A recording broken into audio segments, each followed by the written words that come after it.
دیکھیں، جب آپ کوئی بھی لاجیکل ریزن دیتے ہیں تو کم سے کم اس میں دو پریمیسز کا ہونا ضروری ہے، یعنی دو مقدمات کا ہونا ضروری ہے، دو جملوں کا ہونا ضروری ہے۔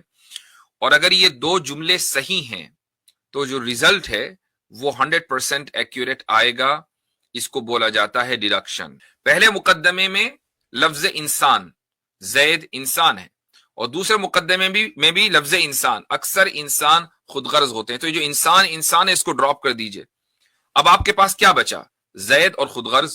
تو اب آپ جب ان دونوں کو ملائیں گے تو یہی آپ کا ریزلٹ ہے، تو زید خود غرض ہے۔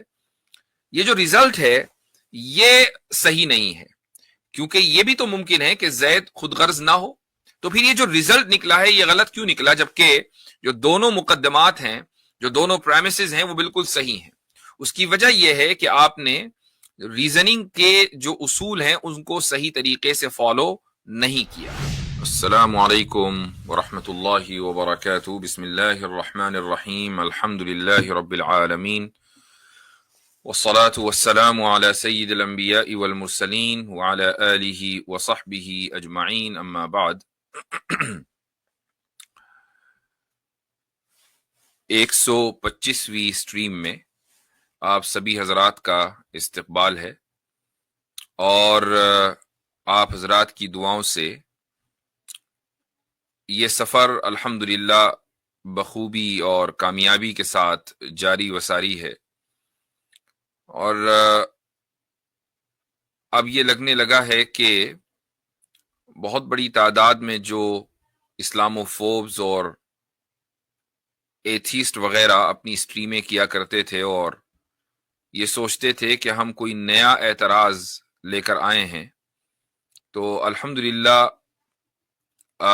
اس سلسلے کے اوپر میں یہ تو نہیں کہوں گا کہ وہ سلسلہ ختم ہو گیا، لیکن کافی حد تک اس میں کمی آئی ہے، اور یہی وجہ ہے کہ ہماری جو سٹریمز ہیں ان کا مقصد اب صرف یہ نہیں رہ گیا کہ ہم کسی کو ریفیوٹ کریں یا ریبٹلز دیتے رہیں، بلکہ اب مقصد یہ بھی ہے کہ اسلام کی جو ایک انٹلیکچول ایکسپلینیشن ہے، یا ریشنل ایکسپلینیشن کہیں وہ زیادہ بہتر ہے، ریشنل ایکسپلینیشن ہے، وہ لوگوں کے سامنے آئے۔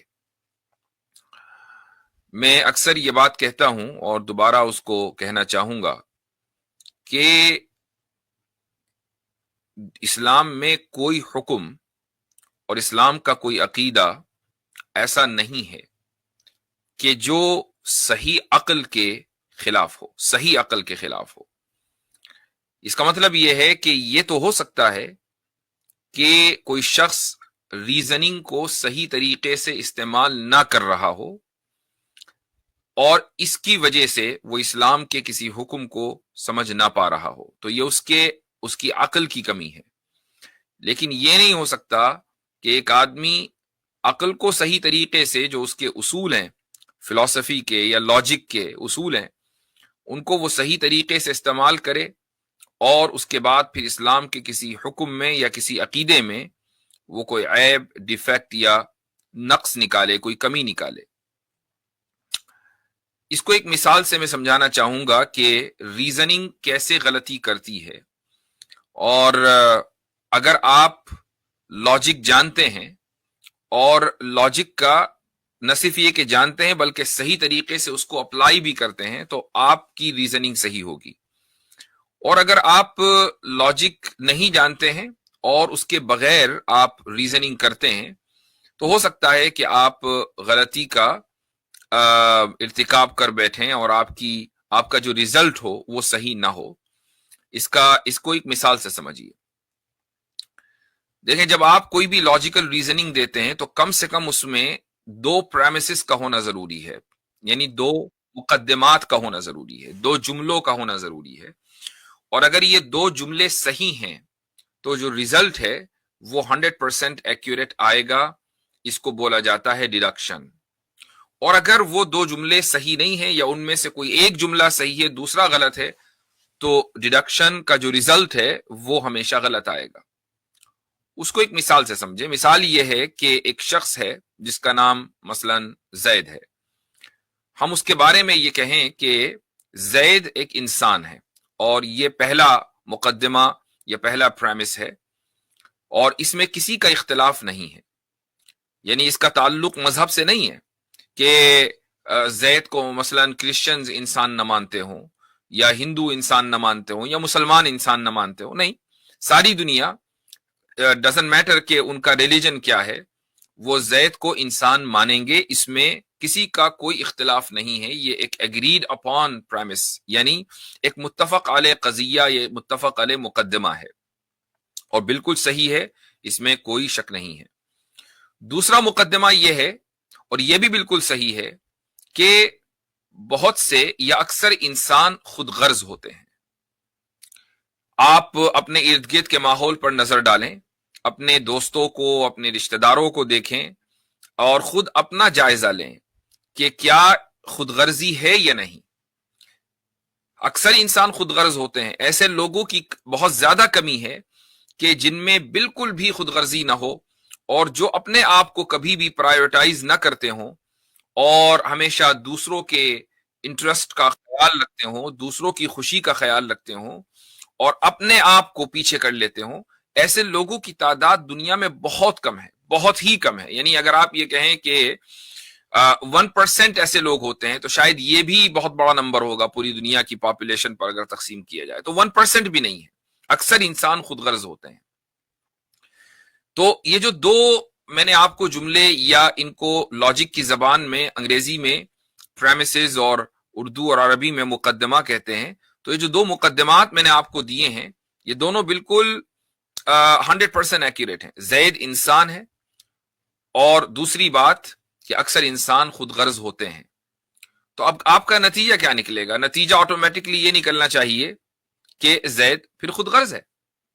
چونکہ نتیجہ نکالنے کا جو اصول ہے وہ یہ ہے کہ ان دو پریمسز میں، ان دو مقدمات میں جو لفظ ریپیٹ کر رہا ہے، آپ اس کو ڈراپ کر دیجئے. پہلے مقدمے میں لفظ انسان، زید انسان ہے، اور دوسرے مقدمے میں بھی لفظ انسان، اکثر انسان خود غرض ہوتے ہیں. تو جو انسان ہے، اس کو ڈراپ کر دیجئے. اب آپ کے پاس کیا بچا؟ زید اور خود غرض. تو اب آپ جب ان دونوں کو ملائیں گے تو یہی آپ کا ریزلٹ ہے. تو زید خود غرض ہے. یہ جو ریزلٹ ہے یہ صحیح نہیں ہے، کیونکہ یہ بھی تو ممکن ہے کہ زید خود غرض نہ ہو. یہ کیا ضروری ہے کہ اگر دنیا کے اکثر انسان خود غرض ہیں تو زید بھی خود غرض ہوگا، وہ بھی سیلفش ہوگا؟ یہ کیا ضروری ہے؟ یہ کوئی ضروری نہیں ہے، بلکہ ہو سکتا ہے کہ زید موجودہ انسانوں میں سب سے اچھا انسان ہو. اس کے اندر نہ کوئی لالچ ہو، نہ کوئی ہرس ہو، نہ کوئی طمع ہو، نہ خود غرضی ہو، نہ کسی کے خلاف حسد ہو، جلن ہو، کچھ نہیں، بہت عظیم انسان ہو. یہ ممکن ہے. تو پھر یہ جو ریزلٹ نکلا ہے یہ غلط کیوں نکلا، جبکہ جو دونوں مقدمات ہیں، جو دونوں پریمسز ہیں، وہ بالکل صحیح ہیں؟ اس کی وجہ یہ ہے کہ آپ نے ریزننگ کے جو اصول ہیں ان کو صحیح طریقے سے فالو نہیں کیا. وہ اس طرح کہ جو پہلا مقدمہ ہے، زید انسان ہے، اس میں تو کوئی دو رائے نہیں ہے، اس میں کسی کا اختلاف نہیں ہے. لیکن جو دوسرا مقدمہ ہے کہ اکثر انسان خود غرض ہوتے ہیں، کیا یہ دوسرا جملہ مقدمہ بننے کی یا پریمس بننے کی صلاحیت رکھتا ہے یا نہیں رکھتا؟ تو اس کا جواب یہ ہے کہ یہ دوسرا مقدمہ بننے کی صلاحیت نہیں رکھتا. کیوں؟ اس لیے کہ دوسرا مقدمہ ضروری ہے کہ، اور میں اب عربی کی ٹرم استعمال کرنے جا رہا ہوں اور اس کو پھر میں ایکسپلین بھی کروں گا. دوسرے مقدمے کے لیے ضروری ہے کہ وہ قضیہ موجبہ کلیہ ہو.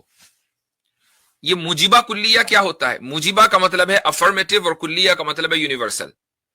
یعنی ایسا سٹیٹمنٹ ہو جو نمبر 1 اس میں آپ نگیٹ نہ کر رہے، اس میں نہیں یا نہ کا کوئی تذکرہ نہ ہو، بلکہ وہ کسی چیز کو افرم کر رہا ہو، وہ ثابت کر رہا ہو کسی چیز کو، اس کو بولتے ہیں افرمیٹو. اور دوسری چیز یہ ہے کہ وہ یونیورسل ہو، یعنی ہر ایک کے اوپر وہ صادق آتا ہو. ایسا نہیں کہ وہ کچھ لوگوں کے اوپر تو اپلائی ہوتا ہو، کچھ لوگوں پر اپلائی نہ ہوتا ہو. اکثر انسان خود غرض ہیں. تو یہ جو آپ کا یہ پروپوزیشن یا قضیہ ہے، پریمس ہے، یہ اکثر لوگوں پر تو اپلائی ہوتا ہے، لیکن ہر ایک کے اوپر اپلائی نہیں ہوتا. جبکہ دوسرے پریمس کے لیے ضروری ہے کہ یہ ایسا سٹیٹمنٹ ہو جو ہر ایک کے اوپر اپلائی ہوتا ہو.